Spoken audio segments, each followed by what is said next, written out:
Sa wakas, makalabas na tayo, day, simula nung 2 days na hindi tayo nag-aalis. Maglagay muna tayo ng sunscreen ni Bea Deep ang ginamit ko. Super ganda nito. Ito naman yung foundation ko, si Kate or Kate, charot lang. Kunting-kunti lang, day, kay grabe talaga ang coverage dito, day. Abot ng Pilipinas, day. At saka pag marami, day, sobrang puti, day.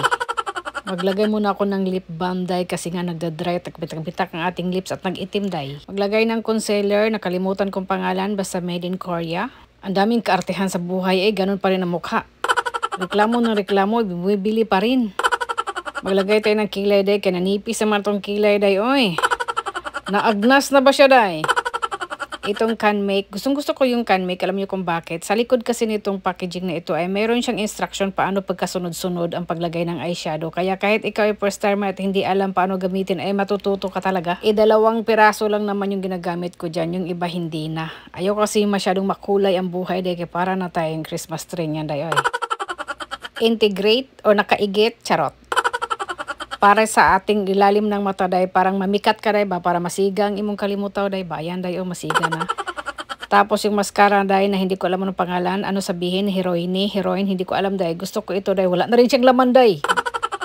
Ito kasi kahit wala kang pilikmata or sobrang nipis, panilagyan mo niyan ay parang dumadami ang inyong pilikmata, day, pag volume yung pinili mo. Tapos itong lipstick, hindi ko alam anong pangalan, day, hindi ko makita, wala kasi akong anchuhos, day, basta may bilin ata yan, day. Lipstickan natin ang ating mukha, day, kasi Diyos ko, day, maputla, basta ng puti, day. Wala na sigurong dugo, day, kaya nga no, day, sige mag-vlog, day, sige edit, day, hindi na natulog, day. Ang totoo, day, wala kasi kong blush on, day, naubos na, bay, kinain ko siguro yun, day, kaya ayan, ang pinag-blush on ko ay lipstick na lang. Okay na siguro yun, day, no, kasi wala, day. Pagkatapos natin lahat, day, ay gagamitan ko ito ng tear-tear. Ito kasi, day, hindi talaga to kaarte-artehan lang, day, kaartehan siguro, day, no. Matagal kasi maagnas yung mga makeup nyo, day. Tapos, day, nag-glossy-glossy ba yung ipik niya, day, lalo na tanda na tayo, nag-dry na tayo, day, kailangan na natin ng glossy-glossy, day, ay. And then, ang ating buhok, day, ay para na talaga tong asungot na hindi ko maintindihan. Nandyan na lahat, sobrang nipis. Parang ano, hindi ko maintindihan, day. Basta anong klaseng buhok yan, day. Basta buhok ng mais, day. Isprayan ko siya ng oil spray para naman mabuhay siya. Parang jatay lang. Tapos, kuning-kuningin, kamutin mo nating balakubak. Tapos, talian ko man yan, day. Ay. Tapos nakikita ko yung pagmumukha ko, day. Naku, ang layo ng color sa liig ko, day. Kaya maglagay tayo ng instant white cream. Kunti lang ilagay nyo, day. Kasi, day, pag mainit na panahon, day, nagpapawis kayo, day. Ang pangit, day. Tapos maitim-itim ang inyong balat, day. Ay halata talagang naglagay kayo ng white cream, day. Kunti lang ilagay, day. Malamig ito sa balat, day. Para naman ay kahit papano ay magpantay-pantay ang color, day. So, ganyan ang result ng ating tear-tear ng spray. Tapos, talian ang ating buhok. Pagkatali niyan, day, ay lagyan natin ng ipit para hindi talaga siya lilipad. Tapos, ang gagawin ko dyan ay guguluhin ko naman, o parang sira ulo lang. Paalis kami dyan, mga inday, kasi papasyal ko yung mga anak. 2 days kang akong hindi nakaalis, day, dahil nga itong iniinda ko. Nandito kami sa Machi, day. Dito na rin ako nagparking sa labas, day. Okay lang siguro, mahal-mahal talaga sa akin, day. Wala man akong work, day.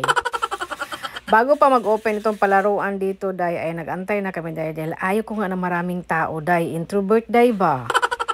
So, alas 10 siya nag-open, bago pa dumami yung tao, day, alis na naman kami, day, oy. Pwede pala mag-iwan ng bata dito, no? Tapos magliwaliw yung nanay. Nakita ko doon sa touchscreen nung nagbabayad ako, kasi may English siya. Ito yung pinakagusto ng mga bata, yung talon-talon, pero sa tingin ko parang delikado siya, day. Malawak-lawak itong lugar na ito, day, at andito ang buaya, day, nagnganga, day, kasi gusto ng pera. Sa kabilang side, nag-picture taking ang batang di masupil, pilang niya ay si Shokoy siya. Pero bago kami umuwi, day, nilibot muna namin yung lahat ng palaruan yan, day, kasi malugi-lugi naman tayo, ay. Actually, si Bunso ay walang bayad. Ako lang at saka yung ate ang may bayad dyan. 100 yen ang ate, ako naman ay 200 yen. Kahit anong oras ka lalabas ay okay. So bago kami uuwi, day, nag-promise pala ako sa kanila na kakain ng ice cream para lang talaga mag-uwi, day, ba? Dito sa taas kakain, mga inday. Diyos ko, ang dami talaga pwedeng bibilhin mo dito, day. Kailangan talaga, day, may bit-bit ka talagang pera dito, day. So, tapos na nag-ice cream, day, bababa na kami. So, bago pa bababa, day, kailangan pa daw nilang umikot ng ilang beses, day, kasi mamimiss daw nila ito, day, kalukring. Pero ang totoo, day, ayaw pa talaga niyan mag-uwi, day. Napapagod-pagod na naman ako, day, ba? Kaya ang sabi ko, mag-shopping tayo ng konti. Ang sabi ko, konti lang. Wala talaga kung sinabing madami, day. Nagulat naman ako sa anak ko, day. Ay naku, ang dami niyang pinipili, day. Huwag ko raw bawasan yan, day.